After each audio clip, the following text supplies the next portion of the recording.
വരുന്ന തമിഴ്നാട് നിയമസഭാ തിരഞ്ഞെടുപ്പിൽ നടൻ വിജയ് നേതൃത്വം നൽകുന്ന തമിഴക വെട്രി കഴകം ഏറ്റവും വലിയ ഒറ്റകക്ഷിയാകുമെന്ന് അഭിപ്രായ സർവേ. DMK, അണ്ണാ DMK എന്നീ പ്രമുഖ പാർട്ടികളെ പരാജയപ്പെടുത്തിയാണ് ടിവിക്ക് മികച്ച മുന്നേറ്റം നടത്തുക.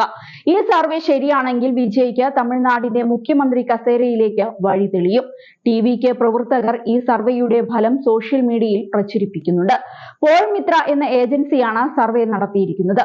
ഏപ്രിൽ മാസത്തിലാണ് സർവേ ഫലം പുറത്തുവന്നതെങ്കിലും ടിവിക്ക് പ്രവർത്തകർ വ്യാപകമായി സോഷ്യൽ മീഡിയയിൽ പങ്കുവയ്ക്കാൻ തുടങ്ങിയതോടെയാണ് തമിഴ് മാധ്യമങ്ങളിൽ വാർത്തയായത്.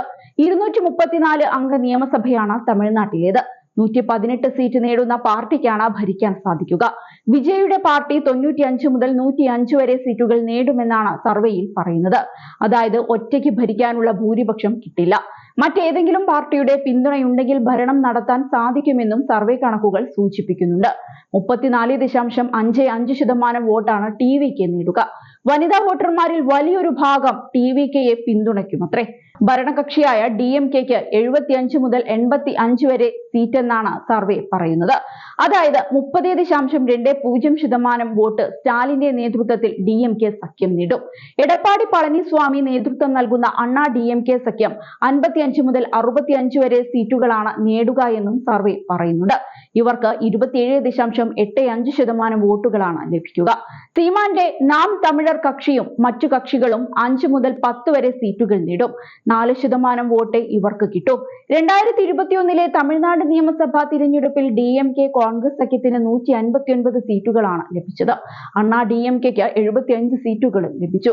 ജയലളിതയും കരുണാനിധിയും ഇല്ലാത്ത ആദ്യ തമിഴ്നാട് നിയമസഭാ തിരഞ്ഞെടുപ്പായിരുന്നു 2021 സ്റ്റാലിന്റെ നേതൃത്വത്തിൽ വലിയ തിരിച്ചുവരവാണ് അന്ന് DMK നടത്തിയത്. അണ്ണാ DMK പിന്നീട് പല ചേരികളായി ഭിന്നിക്കുകയും ചെയ്തു. ഈ വേളയിലാണ് വിജയുടെ വരവ്.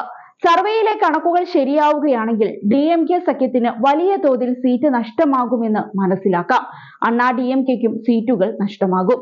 ഈ സീറ്റുകളിലേക്ക് കയറിയിരിക്കുക വിജയുടെ പാർട്ടിയാകും. തമിഴ്നാട്ടിൽ ആദ്യമായി ത്രികോണ മത്സരം നടക്കാൻ പോകുന്നു എന്നും ഈ കണക്കുകളിൽ നിന്ന് അനുമാനിക്കാം. സിനിമാ അഭിനയം താൽക്കാലികമായി മതിയാക്കിയാണ് വിജയ് രാഷ്ട്രീയ രംഗത്ത് സജീവമായിരിക്കുന്നത്. നിരവധി പൊതുപരിപാടികളാണ് അദ്ദേഹം സംഘടിപ്പിക്കുന്നത്. മാത്രമല്ല വിജയ് എത്തുന്ന സ്ഥലങ്ങളിലെല്ലാം വലിയ ജനക്കൂട്ടമാണ്. താരമെന്ന നിലയിൽ വിജയ് സ്വീകാര്യനാണെങ്കിലും രാഷ്ട്രീയ രംഗത്ത് അദ്ദേഹത്തിന് ശോഭിക്കാൻ സാധിക്കില്ല എന്ന് വിലയിരുത്തുന്നവരുമുണ്ട്. അടുത്ത വർഷം ആദ്യ പകുതിയിലാണ് തമിഴ്നാട്ടിൽ നിയമസഭാ തിരഞ്ഞെടുപ്പ്. DMK, BJP എന്നീ കക്ഷികളെ രൂക്ഷമായി വിമർശിച്ചാണ് വിജയും ടിവികെ നേതാക്കളും രാഷ്ട്രീയത്തിൽ നിറയുന്നത്. ദേശീയ തലത്തിൽ BJPയെയും സംസ്ഥാന തലത്തിൽ DMKയെയും ടിവികെ കുറ്റപ്പെടുത്തുന്നുണ്ട്. BJP വിരുദ്ധതയും തമിഴ് ദേശീയതയും തന്നെയാണ് DMKയും ആയുധമാക്കുന്നത്.